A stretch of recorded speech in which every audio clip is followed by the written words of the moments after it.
नमस्कार, good morning. स्वागत है आपका एक बार फिर से आपकी चैनल फार्मेसी पॉइंट में। तो आज 1 अप्रैल है और 1 अप्रैल से फार्मेसी पॉइंट चैनल पे डेली 3 क्लास करवाई जाएगी। तो जो भी आपके फ्रेंड्स हैं आप उनको ज्वाइन जरूर से करा लें, क्योंकि diploma in pharmacy final year exam होने में ज़्यादा से ज़्यादा आपके पास केवल 2 महीने का समय बचा हुआ है। तो डेली 3 क्लास में आपको प्रीवियस ईयर के क्वेश्चन पेपर करवाए जाएंगे और आज हम drug store and business management के क्वेश्चन करने वाले हैं। तो आज हम क्वेश्चन करेंगे जो क्वेश्चन 2020 में पूछे गए थे बोर्ड ऑफ टेक्निकल एजुकेशन में, और 2020 में मैंने अपना डीएसबीएम का एग्ज़ाम दिया था। और डीएसबीएम मेरा फेवरेट सब्जेक्ट है, क्योंकि यहाँ पे आपको बिजनेस के बारे में जानने को आपको यहाँ पे मौका मिलता है। बिजनेस कैसे करना चाहिए, बिजनेस के आइडिया क्या होते हैं, इनके बारे में आपको जानने का मौका मिलता है। तो चलिए पहला क्वेश्चन करते हैं। उससे पहले जो भी आपके फ्रेंड्स हैं उनके साथ इस वीडियो का लिंक आप जरूर से शेयर कर दें। तो देखिए पहला क्वेश्चन पूछा गया था कि explain the term industry, commerce, trade, discuss the various trade which are covered under foreign trade. तो यहाँ पे कहने का मतलब ये है कि आपसे पूछा गया है कि इंडस्ट्री क्या होती है, ट्रेड क्या होता है, कॉमर्स क्या होता है, और फॉरेन ट्रेड यानी कि इंटरनेशनल ट्रेड, या फिर यहाँ पे हम कहें कि विदेशी व्यापार जो होता है उसको कितने भागों में उसको विभाजित किया गया, उसके बारे में बताना है। तो सबसे पहले आपको यहाँ पे कुछ डेफिनेशन लिखने होंगे। तो सबसे पहले आपको बताना है कि इंडस्ट्री क्या होती है। तो आप यहाँ पे देख सकते हैं कि इंडस्ट्री किसी भी बिजनेस का वो पार्ट होता है जो कि प्रोडक्शन से जुड़ा हुआ होता है। तो इसमें आगे बढ़ते हैं। इसमें नेचुरल रिसोर्सेज यानी कि प्राकृतिक संसाधनों का इस्तेमाल करके यूज़फुल प्रोडक्ट बनाए जाते हैं जिसके कि मार्केट में डिमांड होती है। जैसे कि अगर किसी एरिया में कॉटन की खेती ज़्यादा हो रही है तो वहाँ पे क्लॉथ इंडस्ट्री बहुत ही ज़्यादा होती है। दूसरे शब्दों में इंडस्ट्री कई फैक्ट्रीज का एक ग्रुप या फिर समूह होता है जो किसी विशेष प्रोडक्ट का प्रोडक्शन करता है। जैसे अगर हम बात करें कि जो हमारा जूता इंडस्ट्री है, शूज इंडस्ट्री है, ये उत्तर प्रदेश में सबसे ज़्यादा आपका आगरा में पाया जाता है। और अगर चमड़ा उद्योग की बात करें तो ये आपका कानपुर में पाया जाता है। ठीक है, तो ये सारे इंडस्ट्री कहलाती है। तो यहाँ से आपको पता चल गया होगा कि इंडस्ट्री क्या होती है। तो अगर आपसे ये क्वेश्चन पूछा जाता है कि इंडस्ट्री क्या होती है तो आप इतना लिख सकते हैं।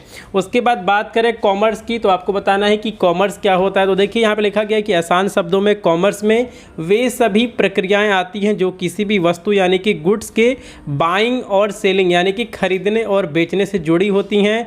कॉमर्स प्रोड्यूसर्स और कंज्यूमर्स को आपस में जोड़ने का काम करता है। यानी कि अगर कोई भी प्रोडक्ट है उसका कोई कंपनी प्रोडक्शन कर रही है और हम और आप उसको यूज़ करते हैं, यानी कि हम और आप यहाँ पे कंज्यूमर हैं, तो इसके बीच में जो भी प्रोसेस होता है उसको कॉमर्स कहते हैं। अब देखिए इसके बीच में कॉमर्स क्या, इसके बीच में फंक्शन क्या होगा, इसके बीच में प्रक्रिया क्या होगी। जो भी कंपनी होगी, प्रोडक्शन होगा, वो बड़े गोदामों को भेजेगा। उसके बाद वो क्या करेगा, वो वहाँ से होलसेलर को भेजेगा। होलसेलर क्या करेगा, उसको रिटेलर को भेजेगा, और रिटेलर के थ्रू जो भी कंज्यूमर्स हैं उनको कोई भी वस्तु यानी कि गुड्स यहाँ पे मिल पाती है। अब देखिए इसमें आगे लिखा हुआ है कि इसमें किसी भी बिजनेस में जुड़े हुए लोगों के बीच गुड्स एंड सर्विसेज का आदान प्रदान होता है। कॉमर्स को ट्रेड और एड्स टू ट्रेड में डिवाइड किया गया है। तो हमने यहाँ पे कॉमर्स को भी हमने यहाँ पे एक्सप्लेन कर दिया है, इंडस्ट्री को भी हमने यहाँ पे एक्सप्लेन कर दिया है। इसके बाद आपको ट्रेड को एक्सप्लेन करना है। तो देखिए ट्रेड का मतलब क्या होता है। ट्रेड का मतलब होता है व्यापार। तो आप यहाँ पे देख सकते हैं कि ट्रेड में सेल यानी कि बेचने, ट्रांसफ़र यानी कि एक दूसरे को देने, या फिर exchange of goods or services आती हैं जिनका उद्देश्य प्रॉफिट कमाना होता है। तो देखिए यहाँ पे व्यापार यानी कि ट्रेड का मतलब ही यहाँ पे प्रॉफिट कमाना होता है। ऐसा पर्सन जो ट्रेड में शामिल होता है उसको ट्रेडर कहते हैं। तो यहाँ पे कहने का मतलब ये है कि ऐसे व्यक्ति जो कि किसी भी ट्रेड में शामिल होता है उसको ट्रेडर कहते हैं। ट्रेड के माध्यम से वस्तुओं को मार्केट में उपलब्ध कराया जाता है जिनको इसकी ज़रूरत होती है। ट्रेड को होलसेल ट्रेड और रिटेल ट्रेड में डिवाइड किया गया है। तो इस तरह आप यहाँ पे इंडस्ट्री, कॉमर्स और ट्रेड के बारे में लिख लेंगे। और अगर आपको 2-4 लाइनें ज़्यादा लिखनी है तो आप इसमें 2-4 लाइनें और ज़्यादा लिख सकते हैं। इसके बाद हम पेज में आगे चलते हैं, और यहाँ पे अब इसके बाद हम अगले पेज पे चलते हैं। तो हम यहाँ से इसको ओपन कर लेते हैं।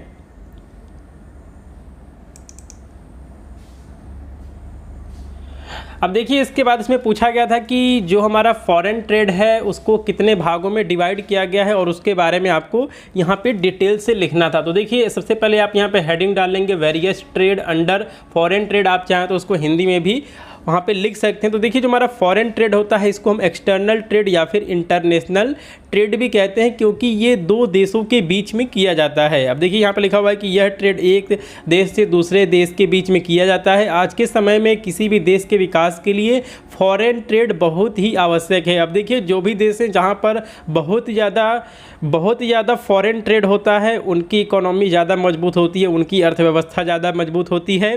और देखिए यहाँ पे दिया गया है कि एक्सटर्नल ट्रेड यानी कि फॉरेन ट्रेड को 3 भागों में डिवाइड किया गया है। पहला होता है इंपोर्ट ट्रेड, यहाँ पे दूसरा है एक्सपोर्ट ट्रेड और तीसरा है री एक्सपोर्ट या फिर एंट्री पोर्ट ट्रेड। अब देखिए इंपोर्ट ट्रेड क्या होता है, इसमें क्या होता है कि जब कोई देश किसी दूसरे देश से किसी भी वस्तु को अपने यहाँ मंगाता है तो उसको इंपोर्ट या फिर आयात कहते हैं। अब देखिए हमारा जो देश भारत है ये विदेशों से बहुत सारा क्रूड ऑयल यानी कि कच्चा तेल, केमिकल और भारी मशीनरी और कई ज़रूरी चीज़ें विदेशों से इसको इंपोर्ट करता है, तो इसलिए इसको हम इंपोर्ट या फिर आयात कहते हैं। इसके बाद एक्सपोर्ट की बात करें, जब कोई देश अपने यहाँ बनी हुई कोई भी वस्तु को दूसरे देशों में बेचता है तो उसको एक्सपोर्ट कहते हैं। इंडिया से दुनिया भर के जो भी देश हैं, आपका यूके हो गया, यूएस हो गया, बहुत सारे जो कंट्री है वहाँ पे इंडिया से यहाँ पे जेनेरिक दवाइयाँ बना के भेजी जाती हैं।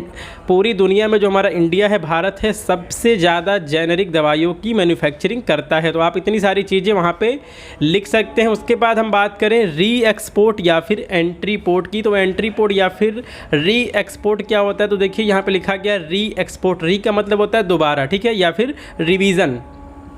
तो देखिए इसमें लिखा गया कि जब कोई भी देश किसी वस्तु को दूसरे देश से मंगाता है और अपने देश में उस वस्तु में कोई बदलाव करके या फिर उसमें कोई नया प्रोडक्ट या फिर उससे कोई नया प्रोडक्ट बनाकर किसी दूसरे देश को बेचता है तो उसको री एक्सपोर्ट कहते हैं। री एक्सपोर्ट अक्सर ऐसे देशों से किया जाता है जिनके पास बंदरगाह यानी कि पोर्ट्स ज़्यादा होते हैं। इसमें पोर्ट्स पर वेयर हाउस यानी कि गोदाम की सुविधा होती है। इस तरह का ट्रेड ज़्यादातर हांगकांग और सिंगापुर में किया जाता है। तो यहाँ पे कहने का मतलब ये है कि जैसे कोई कंट्री ए है, वहाँ से आपने कोई दूसरा सामान मंगा लिया और कोई कंट्री भी है, आपने वहाँ से भी कोई दूसरा सामान बना लिया और दोनों सामानों को आपने मिला के कोई तीसरा ऑब्जेक्ट बना दिया, कोई आपने तीसरा गुड्स बना दिया और उसको आपने किसी चौथे देश को आपने उसको बेच दिया, तो इसी को हम री एक्सपोर्ट कहते हैं। देखिए यहाँ पे आप चाहे तो एक क्लासिफिकेशन इस तरह लिख सकते हैं, फॉरेन ट्रेड, यहाँ पे इंपोर्ट ट्रेड आप लिख सकते हैं, एक्सपोर्ट ट्रेड लिख सकते हैं और री एक्सपोर्ट ट्रेड आप यहाँ पे लिख सकते हैं। तो जो ये आप ये क्लासिफिकेशन बनाएंगे, आप इसको एक नए पेज पे बड़ा सा क्लासिफिकेशन बना देंगे, जिससे क्या होगा कि जो आपकी कॉपी होगी वो भी भर जाएगी और जो एग्जामिनर होगा उसको भी देखने में अच्छा लगेगा कि हाँ यहाँ पे स्टूडेंट ने इसको सही से बनाया है, सही से लिखा है।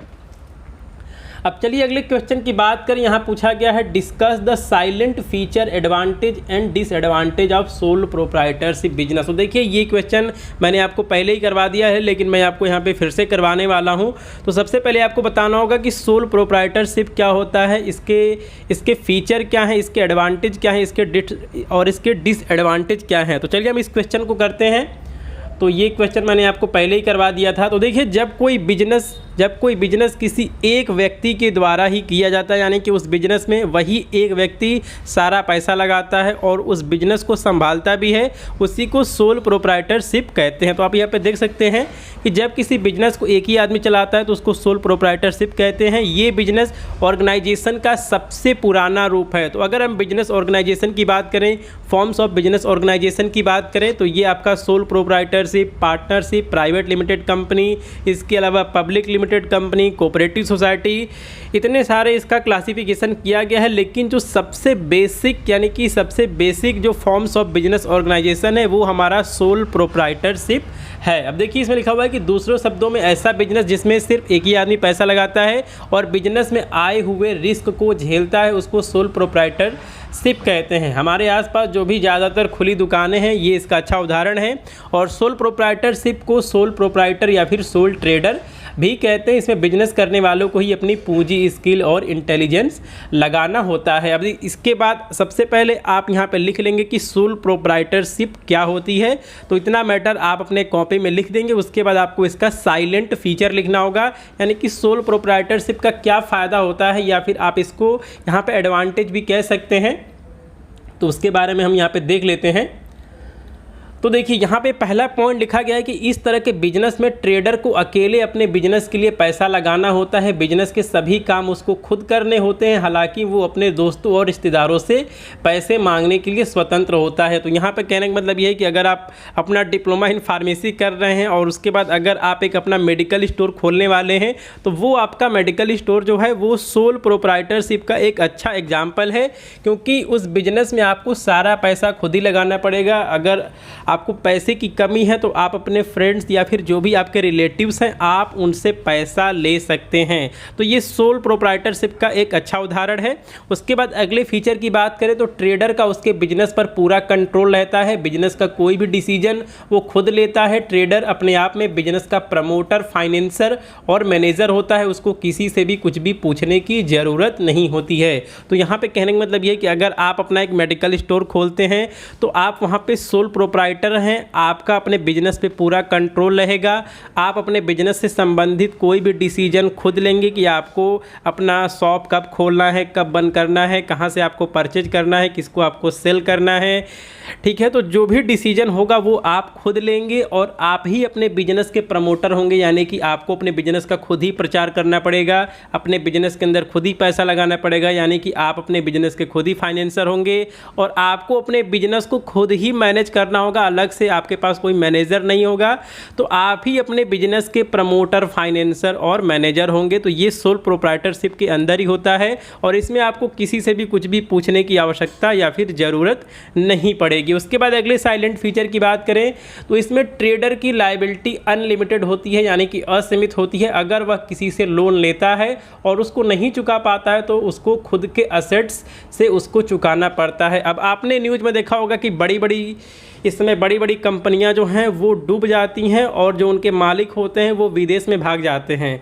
लेकिन जब वो मालिक विदेश में भाग जाते हैं तो उनके पर्सनल प्रॉपर्टी पे कोई भी असर नहीं पड़ता है। जो भी नुकसान होता है वो प्राइवेट लिमिटेड कंपनी का होता है, पब्लिक लिमिटेड कंपनी का होता है, उनकी कंपनी का होता है, लेकिन उनका खुद का नुकसान नहीं होता है। लेकिन अगर आप सोल प्रोप्राइटरशिप की बात करें तो अगर यहाँ पे आपके बिजनेस में नुकसान होता है, आपका बिजनेस डूबता है, या फिर अगर आपने किसी से लोन लिया है, पैसा लिया है और अगर आप उसको पेमेंट नहीं कर पाते हैं तो आपको खुद की प्रॉपर्टी से आपको, यानी कि आपको अपने एसेट से उसको पे करना होगा, चुकाना होगा। इसलिए यहाँ पे जो लायबिलिटी है, यानी कि जिम्मेदारी है, देनदारी है, वो अनलिमिटेड होती है। ठीक है, इसके बाद अगले पॉइंट की बात करें तो इसमें ट्रेडर को बिजनेस में जो भी प्रॉफिट होता है उसको किसी के साथ शेयर नहीं करना पड़ता है। बिजनेस में हुआ प्रॉफिट पूरी तरह से ट्रेडर यानी कि सोल प्रोप्राइटरशिप का ही होता है। हालांकि बिजनेस में होने वाले नुकसान को भी उसको अकेले ही झेलना पड़ता है। तो यहाँ पे कहने का मतलब ये है कि अगर आप सोल प्रोप्राइटरशिप में बिजनेस कर रहे हैं तो उस बिजनेस में जो भी प्रॉफिट होगा, जो भी फ़ायदा होगा, वो अकेले आप ही को मिलेगा। लेकिन यहाँ पर अगर आपके बिजनेस में नुकसान होता है तो वो नुकसान भी अकेले आप ही को झेलना पड़ेगा। लेकिन अगर हम दूसरे फॉर्म्स ऑफ बिजनेस ऑर्गेनाइजेशन की बात करें, जैसे अगर हम प्राइवेट लिमिटेड कंपनी की बात करें, पब्लिक लिमिटेड कंपनी की बात करें, तो अगर वहाँ पे प्रॉफिट होता है तो जो भी प्रॉफिट होगा वो सभी को शेयर किया जाएगा। जो भी आपके पार्टनर हैं उन्होंने आपके बिजनेस में पैसा लगाया है, जिसने जितना ज़्यादा पैसा लगाया है उसको उतना ज़्यादा प्रॉफिट होगा और अगर नुकसान होता है तो उतना ही उसको नुकसान होगा। लेकिन सोल प्रोप्राइटरशिप में आपको पूरी तरह से आप ही को प्रॉफिट होगा और अगर नुकसान होता है तो भी आपको अकेले का नुकसान होगा। ठीक है, उसके बाद अगले पॉइंट की बात करें तो इसमें दिया गया है कि बिजनेस का ओनरशिप सिर्फ ट्रेडर के पास ही रहता है, उसमें कोई दूसरा एसोसिएशन या फिर पार्टनर नहीं होता है। तो आपको पता है कि सोल प्रोप्राइटरशिप में एक ही इंसान जो होता है, एक ही आदमी जो होता है वो अपने बिजनेस का ओनर होता है। तो इसीलिए यहाँ पे कोई दूसरा अलग से पार्टनर या फिर एसोसिएट्स नहीं होते हैं। ठीक है, उसके बाद अगले पॉइंट की बात करें तो इसमें बिजनेस और बिजनेस का ओनर एक ही होता है। बिजनेस और ओनर की अलग अलग कोई अस्तित्व यानी कि एंटिटी नहीं होती है। तो यहाँ पे कहने का मतलब ये है कि अगर आप सोल प्रोप्राइटरशिप में बिजनेस कर रहे हैं तो आपका बिजनेस और बिजनेस का जो ओनर यानी कि आप दोनों एक ही होते हैं, उनका अलग से कोई अस्तित्व या फिर एंटिटी नहीं होता है। अगले पॉइंट की बात करें तो इस तरह के बिजनेस को स्टार्ट करने के लिए ज़्यादा लीगल प्रक्रिया का पालन नहीं करना पड़ता है। हालांकि इस तरह के बिजनेस में इंश्योरेंस कंपनी या फिर बैंक शुरू नहीं किया जा सकता। तो यहाँ पे कहने का मतलब ये है कि अगर आप चाहते हैं कि हम एक बैंक स्टार्ट कर दें या फिर इंश्योरेंस कंपनी स्टार्ट कर दें तो आप ये काम सोल प्रोप्राइटरशिप में नहीं कर सकते हैं। लेकिन आप यहाँ पे जो काम कर सकते हैं, आप यहाँ पे देख सकते हैं, जैसे साइकिल की दुकान, सब्जी या फिर फल की दुकान बिना किसी लाइसेंस के आसानी से खोल सकते हैं। जबकि रेस्टोरेंट या फिर मेडिकल स्टोर खोलने के लिए लाइसेंस की आवश्यकता पड़ती है। तो देखिए यहाँ पे ये बात पूरी तरह से बिल्कुल भी सही नहीं है। अगर आप लीगल प्रक्रिया फॉलो करना चाहते हैं तो आप शॉप एक्ट के अंदर अपने दुकान का रजिस्ट्रेशन करवा सकते हैं, आप जीएसटी नंबर ले सकते हैं।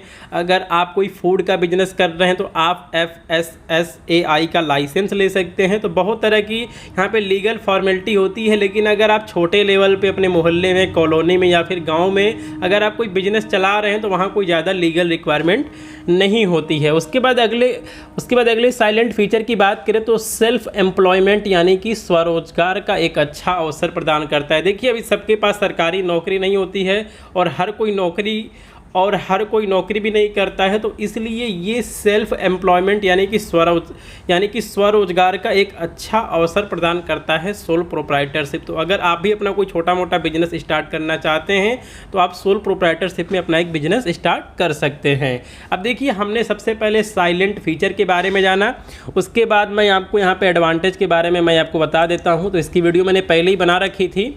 तो देखिए यहाँ पे एडवांटेज ऑफ सोल प्रोप्राइटरशिप। तो देखिए जो आपने साइलेंट फीचर में पढ़ा है वही सारी चीज़ें यहाँ भी हैं, जैसे कि इसको आसानी से बनाया जा सकता है।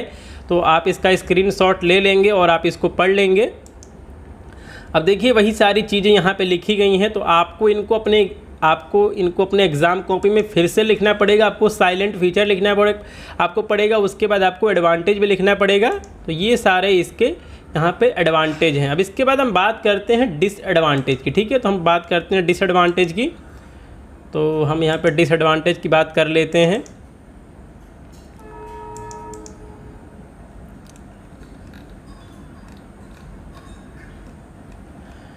तो देखिए जो हमारा सोल प्रोप्राइटरशिप है, जो भी इसका एडवांटेज हुआ है उसी का जस्ट यहाँ पे डिसएडवांटेज भी होता है। अब देखिए जो भी इस तरह का बिजनेस होता है, सोल प्रोप्राइटरशिप का बिजनेस होता है, इसमें एक ही व्यक्ति यानी कि ट्रेडर को अकेले पैसा लगाना पड़ता है।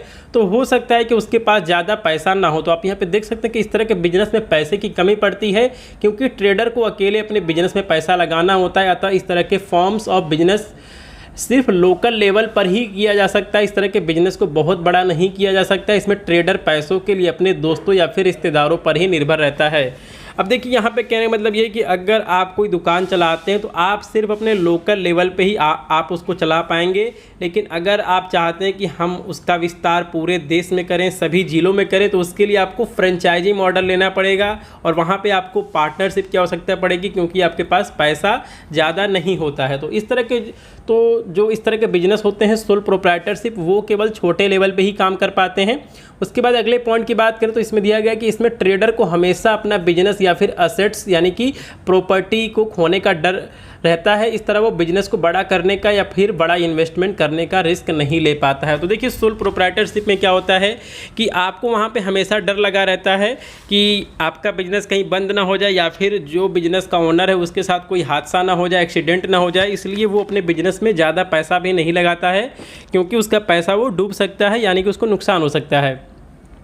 उसके बाद अगले पॉइंट की बात करें तो आजकल बिजनेस करने के लिए कई तरह की स्किल की आवश्यकता पड़ती है, जैसे technical, marketing, inventory, control, finance, जो कि किसी एक ही ट्रेडर में होना मुश्किल है। इसलिए उसके द्वारा लिए गए निर्णय कई बार गलत होते हैं, जिसमें कि बिजनेस को कई बार नुकसान होता है। तो यहाँ पे कहने का मतलब ये है कि देखिए जब से सारी चीज़ें ऑनलाइन हो गई हैं, इंटरनेट का टाइम आ गया, तब से बिजनेस करने का तरीका बिल्कुल अलग हो गया। इस समय ज़्यादातर बिजनेस जो हैं वो ऑनलाइन हो रहे हैं, उनकी मार्केटिंग भी ऑनलाइन हो रही है। तो यहाँ पे ये मुश्किल देखने को मिलती है कि जो भी बिजनेस का ओनर है यानी कि सोल प्रोप्राइटरशिप है, यानी कि सोल प्रोप्राइटर है, उसके पास इतनी ज़्यादा टेक्निकल नॉलेज नहीं होती है कि वो अपने बिजनेस को ऑनलाइन ले जा पाए, या फिर बिजनेस के अंदर जो भी ट्रांजैक्शन हो रहा है वो उसको सही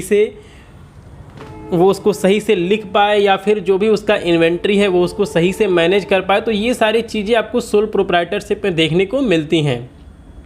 उसके बाद अगले पॉइंट की बात करें तो किसी एक ट्रेडर यानी कि दुकानदार को किसी एक मार्केट में अपनी पहचान बनाने या फिर बिजनेस को डेवलप करने में बहुत ही ज़्यादा समय लगता है। चूँकि जो हमारा ट्रेडर है, सोल प्रोप्राइटरशिप है, उसकी ज़िंदगी सीधे बिजनेस से जुड़ी होती है। और अगर ट्रेडर यानी कि सोल प्रोप्राइटर के साथ कोई भी हादसा होता है, एक्सीडेंट होता है, तो जो उसका बिजनेस है वो बंद हो सकता है। तो ये भी यहाँ पे इसका एक डिसएडवांटेज होता है। और देखिए अगले पॉइंट की बात करें तो इसमें ट्रेडर को अकेले ही सारे फैसले लेने पड़ते हैं, इसमें बाहरी किसी का कंट्रोल नहीं होता है। तो इसमें इसलिए यहाँ पे गलतियाँ होने का यानी कि मिस्टेक होने के चांसेस बहुत ही ज़्यादा बढ़ जाते हैं। उसके बाद अगले पॉइंट की बात करें जो कि डिसएडवांटेज है कि इस तरह का बिजनेस सिर्फ स्मॉल यानी कि छोटे लेवल पर ही किया जा सकता है। इसमें बिजनेस के बड़े होने की संभावना बिल्कुल भी नहीं होती है। इसमें ट्रेडर को बड़े लेवल पे काम करने का और बड़ा प्रॉफिट कमाने का मौका नहीं मिल पाता है। तो यहाँ पे कहने का मतलब ये कि अगर आपका लक्ष्य है, सपना है कि हम बड़ा बिजनेस करें, बड़े और यहाँ पे बड़ा लेन देन करें, ज़्यादा पैसे कमाएं, तो आप ये काम सोल प्रोप्राइटरशिप में नहीं कर सकते हैं। तो ये इसका डिसएडवांटेज होता है। तो दोस्तों आपको ये वीडियो कैसे लगी, आप इस वीडियो को आप ज़रूर से लाइक करें और जो भी आपके फ्रेंड्स हैं उनके साथ इस वीडियो को ज़रूर से शेयर कर दें। साथ में उनको बता दें कि फार्मेसी पॉइंट चैनल पर डेली यहाँ पे लाइव क्लासेज चलाई जा रही हैं जिससे कि वो भी ज्वाइन हो सकें। तो आपका ये वीडियो देखने के लिए धन्यवाद। जय हिंद।